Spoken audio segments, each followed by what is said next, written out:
So when you're cutting an onion, it's important, and I've done this on videos in the past, but I want to show you how to cut an onion. So basically what I did was I took the red onion just like this, right? That's the onion. You'll notice that's the stem side, or the root side, right? So what I did was I cut off the other edge, and then I turn it on its side, and I right down through the middle, and you have two halves of an onion. So what we're gonna do is I'm gonna show you why this is important. If you cut both edges off, the onion comes apart, and you're trying to cut all these little pieces, and it's miserable. And that's how a lot of accidents happen when you're cutting, is you're trying to cut two small pieces, and the knife ends up taking your hand off, okay? Or a finger or a thumb or whatever. And then the dog eats it or the cat eats it, and that's no fun for anybody. So let's take a look at what I'm doing here. You'll notice that I'm not cutting all the way through to the root, but I'm right up to the edge of it, all right? Look at that, see? See what I'm doing there? And we want this to be thin and small, right? So we're gonna go right to the edge like this. Now, watch what we're doing here. If you notice, now I'm just gonna let the knife do the work. Nice and thin. And you'll notice how my fingers are away from the blade edge. So I can literally take the blade right up against my fingers, and I'm still not gonna cut myself. But you look how small those cuts are happening, right? Look at that. These are tiny little cuts, and that's what we want. So we're just gonna keep cutting down through, right? And as you get closer, you just go ahead and mow down the edge. This is a cheater's way to do it. A real chef would sit there and work the entire onion, but I didn't claim to be a real chef. It just says it on my shirt. And that's all right. So, nice and fine, right? By the way, if your eyes, they shouldn't start to water the way I cut the onion, but if they do, chew a piece of gum, spearmint gum, something like that, and it'll stop. You see people in the movies, and they're crying, they're whatever. It's just basically oil in the onion that's being released, and it's really pungent. All right, here we go. Look at this, right? We got an onion. This is about half an onion, and that's going to go in our meatballs. And so this meatball amount will yield about 20 good 2-ounce meatballs, maybe 18 good-sized meatballs. So in goes what? Extra virgin olive oil, just enough to coat the bottom of the pan. See that? Look at it, it's already smoking hot. We're going to put the onions right in. Bam! Look at that sound. That's what you want, right? Ooh, look at that. So medium heat, right? Look at that. Now we're gonna add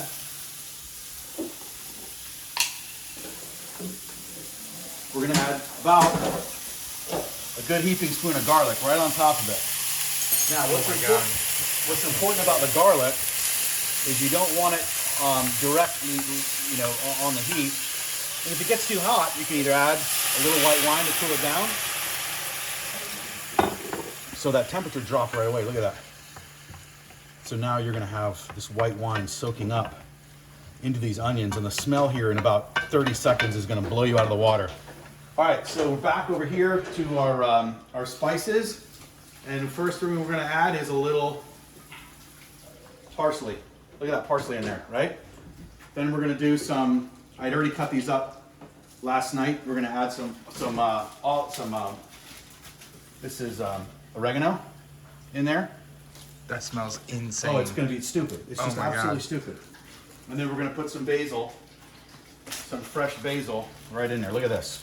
Look at that basil cut up. Oh, just look at it, just throw it in there. I mean, come on, it's good stuff. Right, so now what we're doing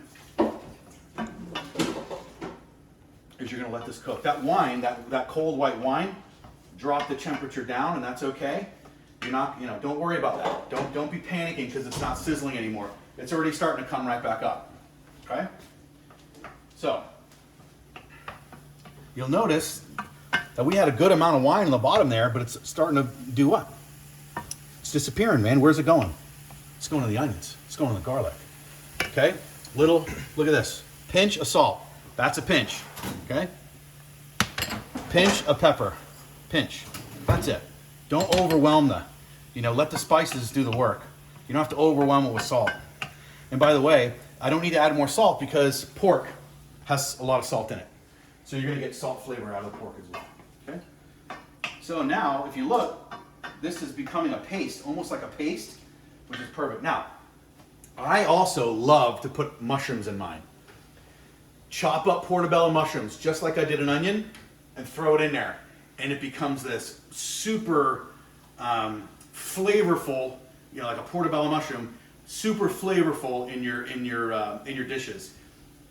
And by the way, this is the same. If on another video you're going to see me do crab stuffed mushrooms or sausage stuffed mushrooms, this is the same base for that. Same exact base, absolutely no different.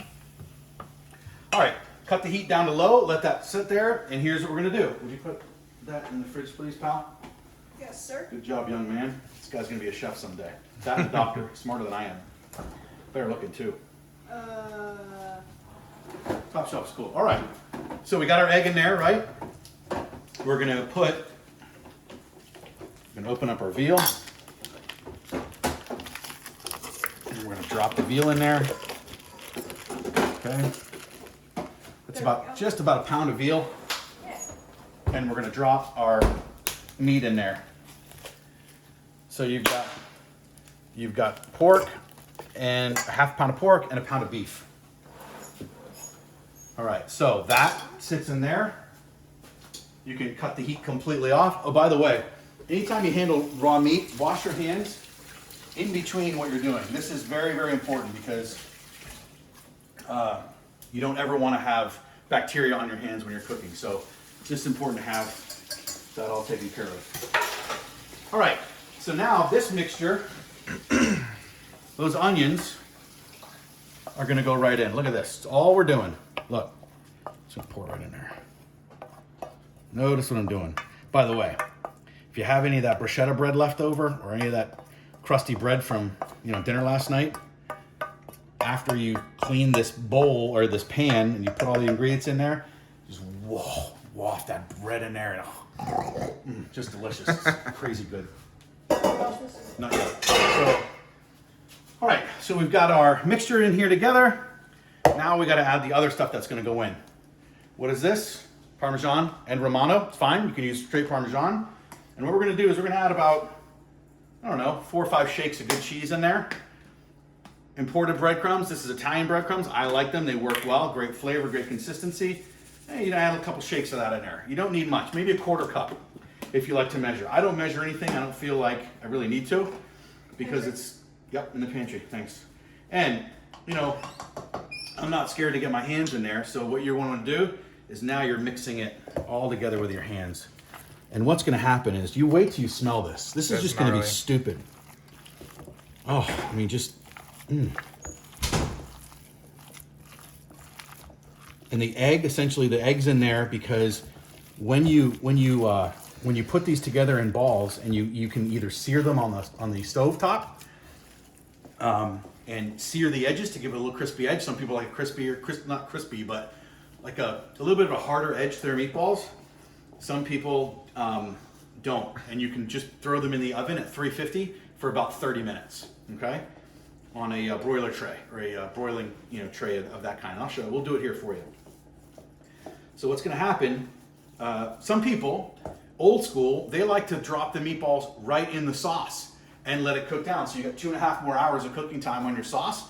You can throw the meatballs right in there and it'll cook them while you're doing it. Me, I love to have meatballs that are not in the sauce because I like to make a mixture of like ricotta cheese, mozzarella, Parmesan, and fresh oregano, parsley, and basil and parsley, and throw a dollop of that, cut the meatball in half, throw a dollop of that cheese mixture right on the top of the meatball with a little red sauce, shut the front door. Stupid good. Like, you can have it for dinner. By the way, just so you know, after you cook these, you can freeze them. Freeze them for a year. They'll stay good up to a year in a Ziploc bag, freezer bag, okay? So now this is all mixed. Look at this. Just look at the consistency here. Look at the coloration, okay? That's what we're looking for. Smell that. Smell that. Good, right? That smells really good. Oh yeah, it's gonna be insane. Yeah. All right. This goes in the refrigerator. Yeah. All right. So Some people will say let that sit in the refrigerator for half an hour. That's cool. You can make sure you cover it. You don't want raw meat in a refrigerator without being covered. You having fun, Jillian? You guys get to be the taste testers. I know. Come on, where am I supposed All right, so You got the best part of the whole deal. let's do 350 start, and we're going to get a broiling pan out.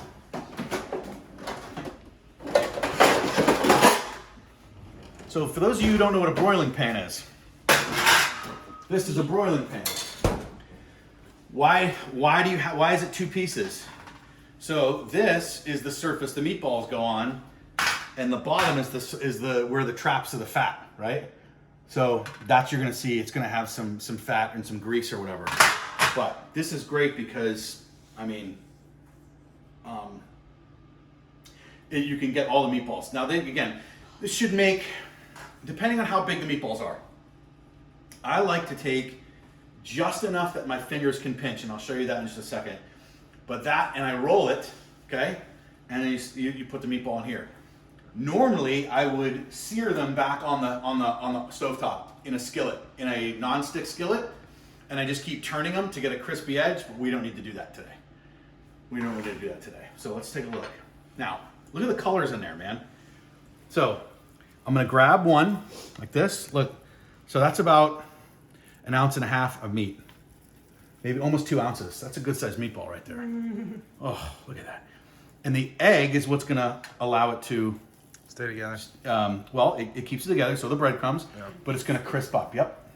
It's gonna get a nice little, a little darkened shell on the outside.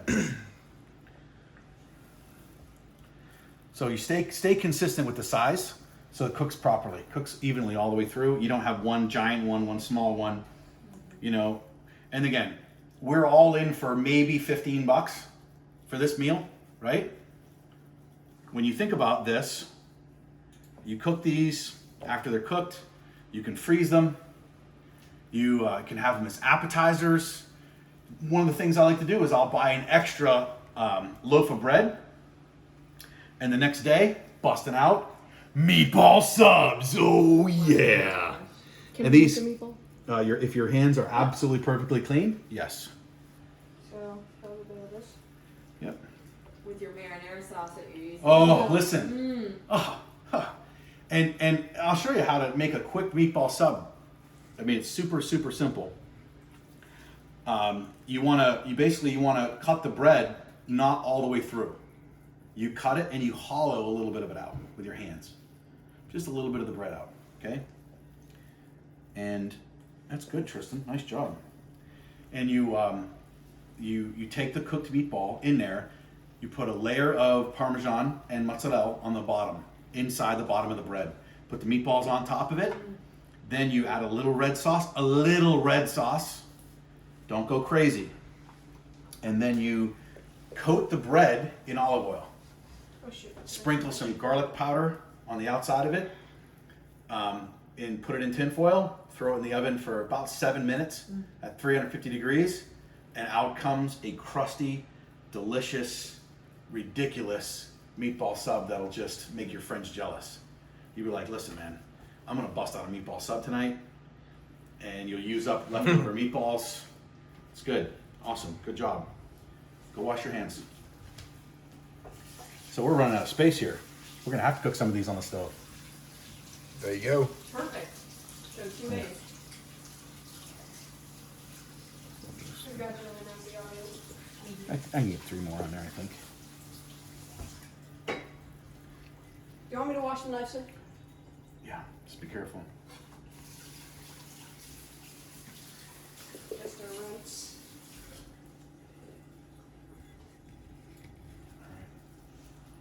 Yeah, maybe we'll get them all on there. And some people don't like to touch the food, and that's okay. I like to because my brain is connecting to the smells. That's important when you cook. You've got to learn, your brain has to learn what smells right and what doesn't smell right. Okay? All right, so let's count these up. How many do we have here? 1, 2, 3, 4, 5, 6, 7, 8, 9, 10, 11, 12, 13, 14, 15, 16, 17, 18. So 18 meatballs, and that's almost 2 pounds of meat.